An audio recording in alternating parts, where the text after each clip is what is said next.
Well, hello everyone and welcome back. You know, you can browse the old YouTube here and you'll find one video after another on fuel injection. Lord knows I've made enough of them. Carburetors, I think, have largely been almost forgotten. I think it's time for us to roll back the clock a little bit. See, I actually have a bunch of vintage engine projects, full restorations ranging anywhere from knuckle all the way into Evo. Yes, an Evo is a vintage engine. And it's time for us to focus in on some carburetors. So what we're going to do in today's video is I'm going to show you a very special shovel head that is actually one of 3 engines I'm doing for a fellow.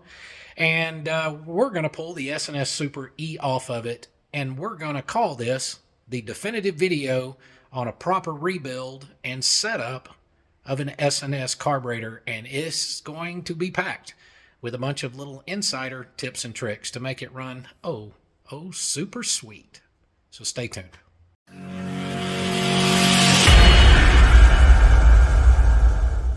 So let's have a look at this beauty. This engine came out of a 1977 FXE.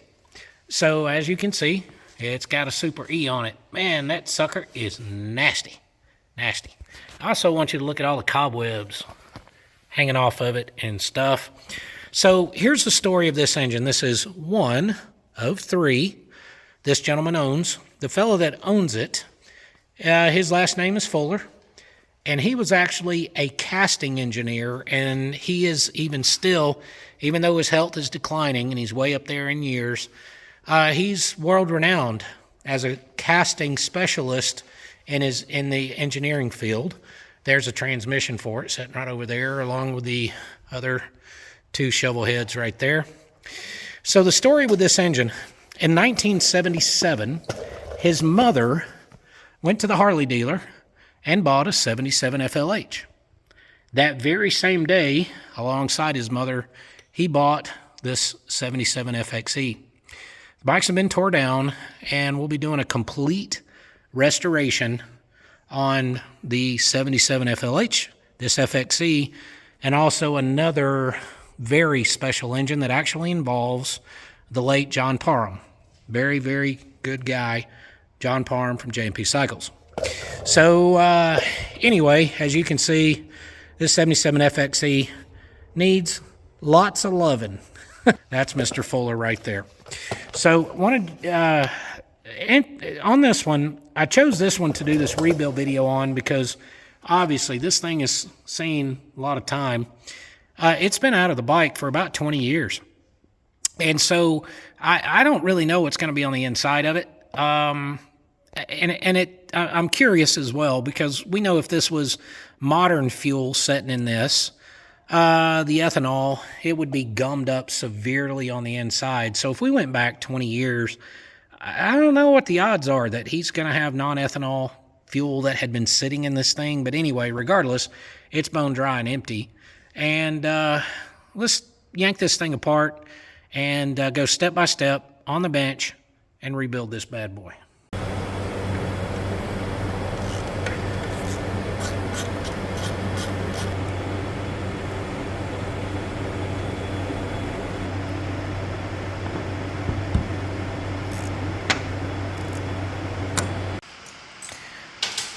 So there she is. Now you've got several kits you can choose from. Of course, I've got 4 different ones here. You can see you've got Super E, Super G, Master kits, noting regular gas inlet, 90-degree inlet there. I'll get to that in a little bit. Then you have rebuild kits for just the car body, same Super E, G, and there are others, of course. We're going to make a first note here. That inlet is straight, not the 90. This was done for a reason. We may leave that out during the rebuild. But I understand, guys, I do a lot of videos for people that have never done this kind of thing before. But even still, even some of this may be very basic to you. There's going to be a lot of tips and tricks for even the seasoned carburetor rebuilder you may be surprised at that I'm going to throw at you. So for you new guys, you'll notice, put down clean stuff. The way I like to do it is I always have a clean one here And then, of course, I do my dirty work there, lay the parts out here. And what typically ends up happening is I take the carburetor apart. I will find the matching part that goes in the new kit and kind of lay it next to it so I have an idea of where everything goes. But a good idea if you've never done this before, first thing, let's open up your kit and see all the parts that are in it. And of course, it's a Super E, and we're going to do the master kit. So when I take the carb apart, I take and match it with all the new parts, and I line them up. Then when I see everything that I have as far as the new parts are concerned, I can compare it once it's completely disassembled, make sure I have everything. I always keep the box. The reason I keep the box is I can stuff all the used parts that are in here, and I can write used on it, and I can put it in the shelf.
All right, after about an hour, let's see how we did. Now, I know some of you guys are already going to ask me what I'm using for solvent, stuff like that. I actually don't like to run a solvent because it's a pain in the butt to deal with. Sorry about that. The solvent. So what I use is actually distilled water and a somewhat medium mixture of just a degreaser, an industrial degreaser. And that way, you know, you can always drain this out and it's not necessarily anything too caustic to deal with. But you might be surprised at how good it does. So I've got a little bit here and here, but pretty incredible, huh? So then what I'm going to do is run to the parts washer and brush this off, and you know, basically mineral spirits, parts washer, solvent, whatever. And I'm going to brush it off and go at it again in here, get in this area here on this heavy caked on grease and such. So we're going to do that. And also you'll notice when I use this, if I determined that there was a lot of caked on stuff, then I could actually put solvent just inside this with the smaller parts and leave it inside here without contaminating the solvent that I have. But look at, let me see if I can turn this upside down here. You can see all the gunk that it got off everything in there. All right, so I'm gonna rinse all this stuff off in parts washer and then put it back in here again and let it go for about another 20 minutes. And also, I'm sure you'll ask about temperature. Interesting thing happens with like cast aluminum. I've done this on even shovel head, you know, rocker boxes, heads, you name it. Even, you know, early and even the later cast stuff. If you go too hot, I found a magic temperature is somewhere around, I like to stick to around 110 degrees. When you start getting up to about 130 or so, it begins to turn polished surfaces gray.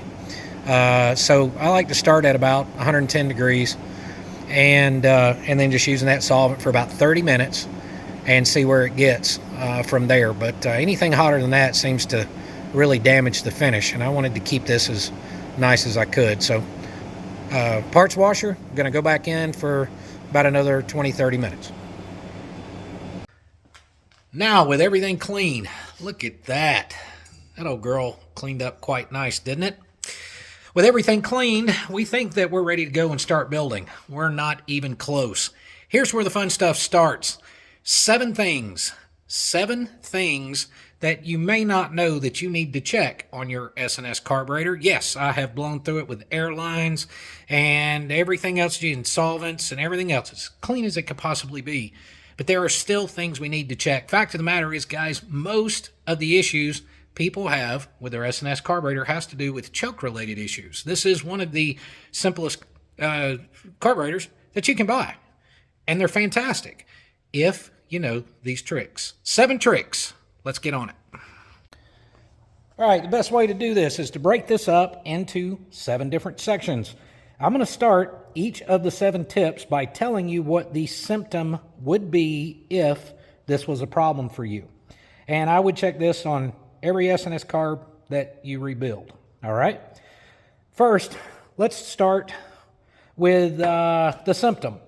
I've heard a lot of complaints from people over the years with their S&S carburetor. They say they've rebuilt it. No matter what they do with jet sizing, it always seems to run rich. Doesn't matter. They'll shrink jet sizes, shrink them, and they always seem to be rich, or they go intermittently rich. Well, a lot of that has to do with this. This is the pintle for your choke mechanism. Drops in like that, right? And this test can help you prevent that issue. First off, the hole that this drops down into is precision reamed. Do not ever take anything down in here with sandpaper. All right, this needs to seal nicely against the hole there on the inside. It should be a drop-in fit like this. It should have a little bit of shake to it, not too much. If you find that it's sticky, of course, you can go in there with a rag and some solvent. Make sure this is very clean on the inside, but it needs to easily fall under its own weight, just like that. If you find it to be a little tough to move and you're confident that it's clean, you can burnish it a little bit, spin it around a little bit like that, and you need to get it to this point. Now, here's where the test comes in. You have this tiny pintle that's on the end of this. All right? You drop this down into the hole, and then we're going to do a vacuum test to make sure that this pintle is seated. So then you turn the carb over. Here's your tube for it. You need to put a little bit of oil on here because you don't want to have to pull on this too hard. Put a little bit of oil on that with an 1/8" vacuum line. Push it onto the tube just all the way up because you've got all the small holes that are in there. But don't go all the way because you want to be able to get your fingernail under here so you can easily pull this off. You don't want to yank it. All right? Now, let's drop this down. This should hold a vacuum. Look at that. It doesn't. that means that this would leak. Now, one would say, well, there's supposed to be a spring on top of that. Okay, so let's push down on it and see what happens. I'm pushing down on it hard. Wow, it still won't hold a vacuum. Now let's spin it a little bit. Try it again. Push down hard. Still won't hold a vacuum. Push down hard again. Still won't hold a vacuum. Let's see if we can find a spot. Still won't hold a vacuum. As you can tell, this would be a problem, because what would happen during operation, this thing is going to constantly, with the air circuit through there and also the fuel circuit, you're going to be running rich. This is a very common problem. One way you can fix this, if you're sure this pintle is not damaged, you can actually look and see a witness mark. You may not be able to see it on camera, where it's rubbing on one side and not on the other. I can see it. You could do it with a marker as well. So what we're going to do is going to drop this in the hole. And when I say a light tap, I mean a light tap. Don't hit it hard. A little brass hammer. We're going to hold this, give it a little tap.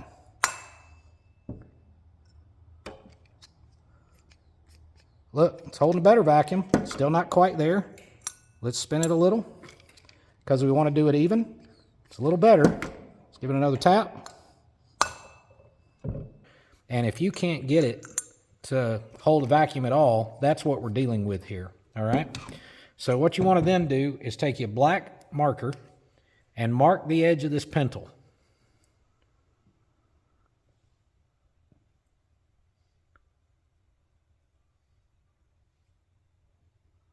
All right, going to mark the edge, and we're just confirming that this is the issue. I'm going to slide it down in the hole, rotate it around a couple times, and then I'm going to see if I can get close up with a photograph here to show you guys. But you can see in the picture where you have the ring, where you have the shiny area that it rubbed off, and then you see the dark area right there where the needle, this pintle, is not sitting on its seat all the way. This would certainly create a fuel leak, and this guy would have had ongoing issues with an overly rich condition, regardless of where he set the jets. So I'm going to show you how we can rectify this. So what we're going to do is get a water-based valve lapping compound. Now, one thing that is very important here, you do not want to get that valve lapping compound around this area here, because we do not want to damage the bore that was reamed. We want to keep this as a precision fit. So I'm going to take just a little bit of this valve lapping compound and just put it right here on the pintle. And we don't want to do it too much. Now let's have a look. All right. Spray a little cleaner in here. We'll get rid of disconnect our hose here first. Clean this out real good. Again, after the lapping compound, after you do that, make double sure you clean it out really good in here. Cotton swab, that's why I use water-based stuff with carb cleaner, things like that. And the tube, it's got the little tiny ports, man. You got to make sure, because you got those little granules. So just make sure you clean it really, really well. And I mean, we can check it just under gravity, just like that. There we go, just under its own weight. All right, everything's screwed back together here. Dot, dot, dot, dot, as it should be, nice and smooth. Look at that, holding the vacuum. This is going to solve 90% of your can't figure out why it's too rich problems, and you find yourself having to continuously downsize jets, and also an intermittent. I'll give you a couple little deals tips on this thing too. If the only two things you want to use here is either going to be the lever assembly that is on your S&S teardrop cover, or specifically that lightweight T-handle that S&S sells for this, all right? All these other aftermarket things that you can screw in on here and all this stuff, those things have weight and they vibrate. And when those things vibrate up and down, you can see how delicate that pintle is. As those things vibrate up and down, then it can let that fuel bleed past, and you'll get those intermittent rich conditions.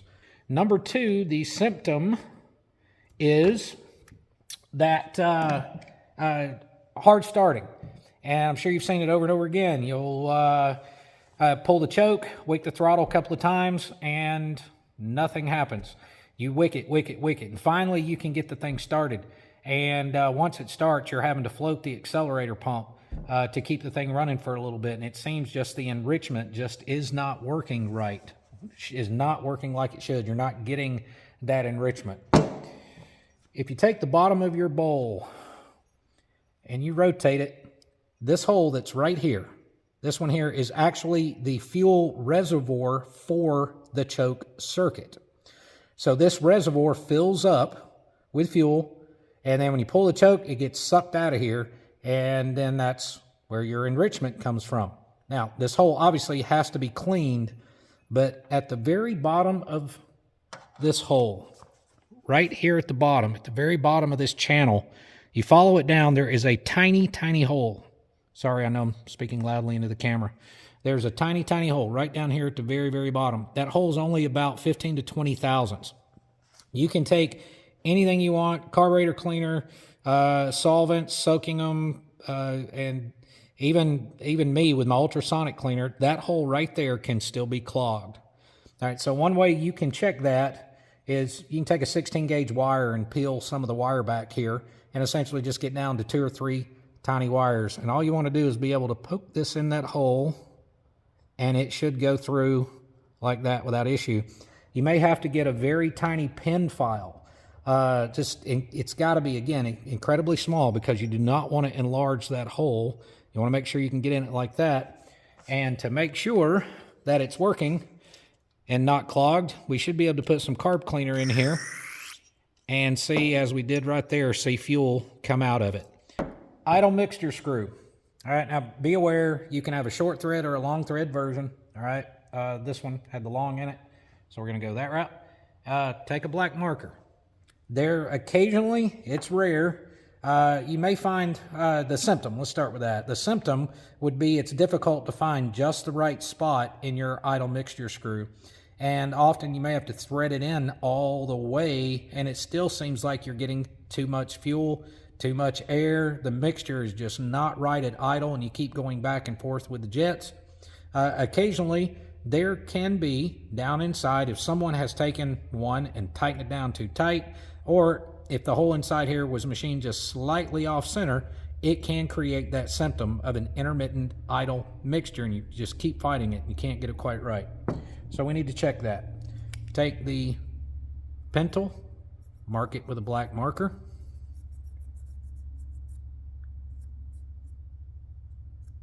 Without the spring on it, of course. And let's run it in till it seats. We're not going to put a lot of pressure on it because we're trying to make a witness mark. All right. You can turn it around, and when you see the tip pop out on the inside of the bore there, you can see the tip right there just pop out. Then we're going to do it just till it touches, maybe give it just a little bit of a turn. Now let's back it back out and see what the witness mark looks like. Take a close look at the pintle there. See that witness mark about halfway up? See how it's circular and it's round all the way around? Okay, that is a good seat for the needle, all right?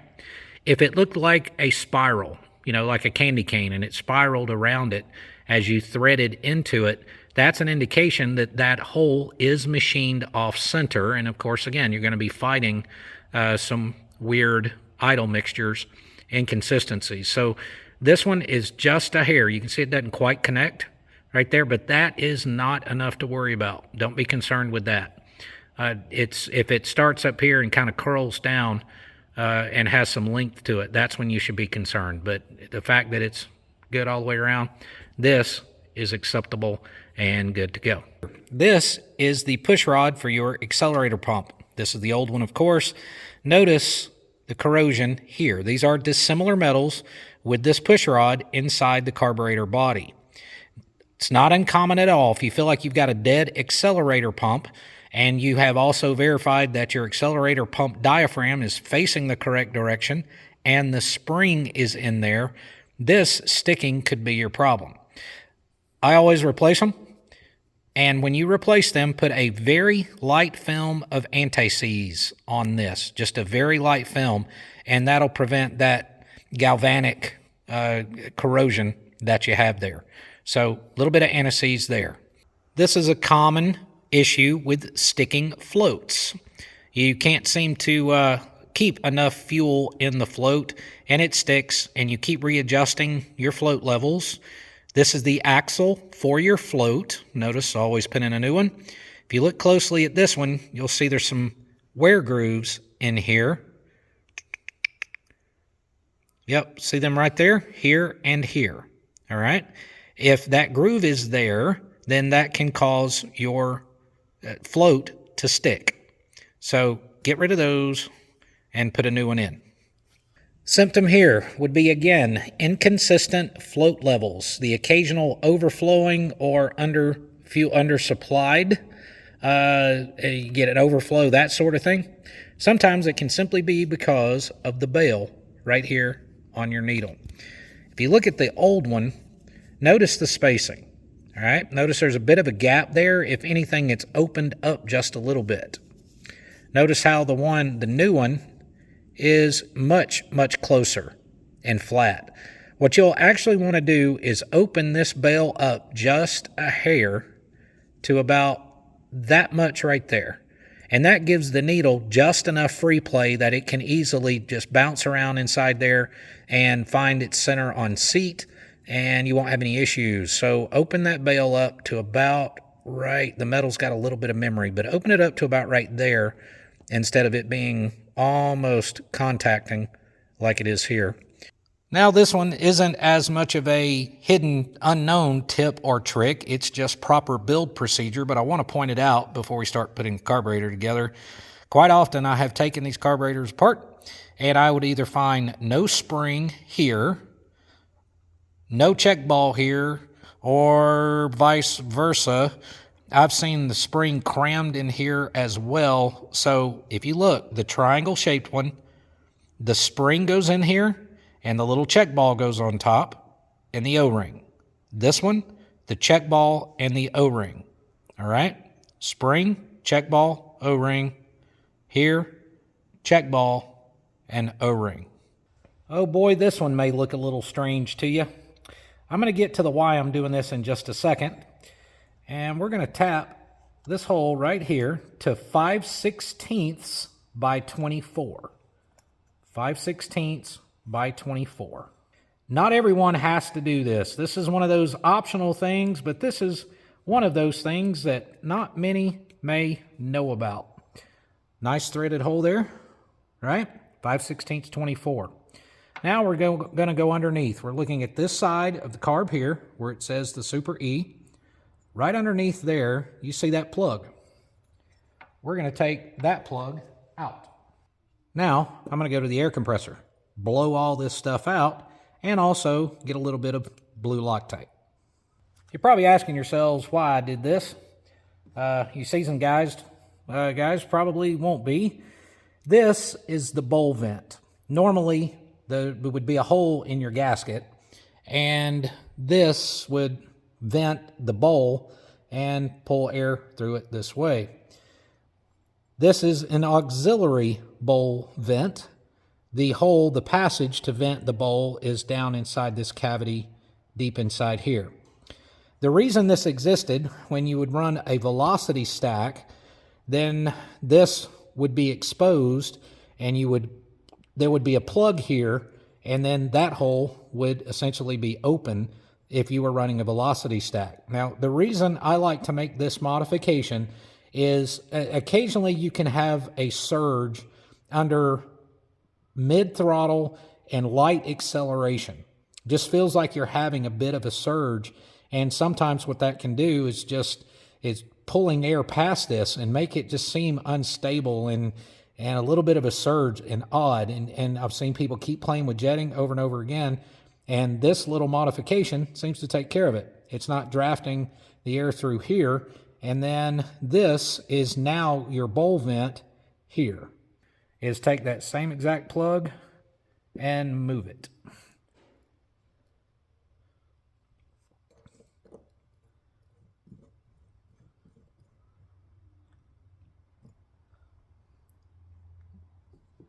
put just a little bit of torque on it. We just want to make sure, and you don't thread it all the way down. You want to thread it just far enough that you can get that plug below the surface, just like that.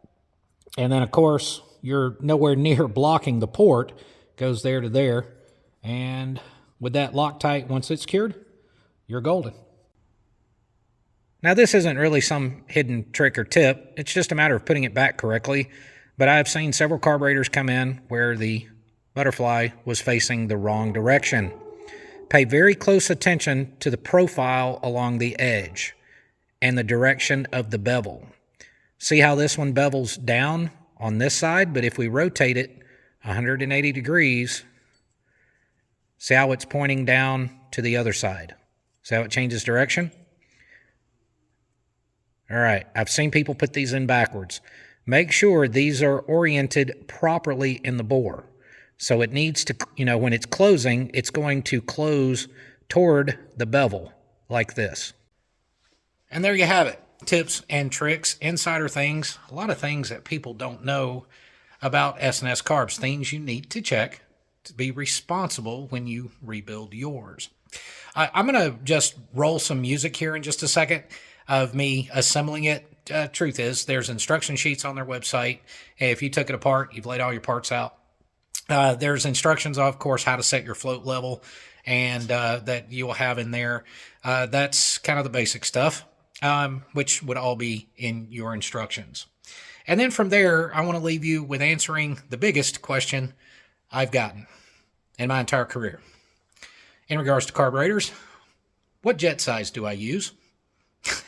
I'm sure that's probably the number one question S&S gets when someone buys carb kit. What jets do I use? Well, that is the essence of tuning, and one of the joys of owning and working on your own motorcycle is finding that euphoric state of tune where she does exactly what you need it to do.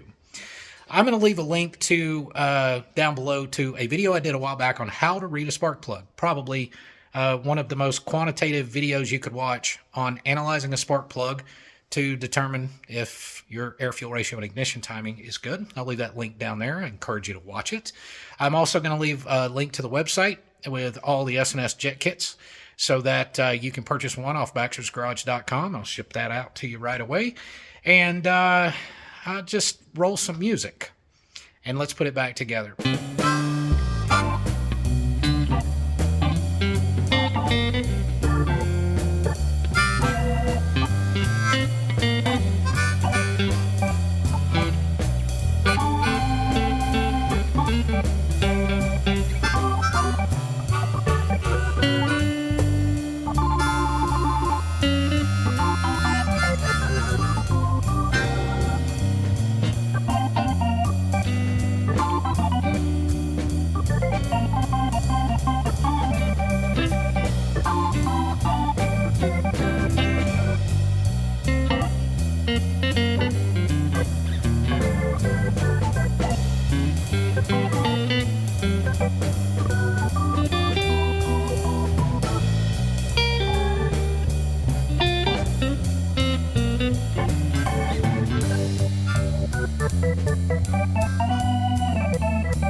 Guys, again, thank you so much for watching. I hope you take care of yourselves and each other.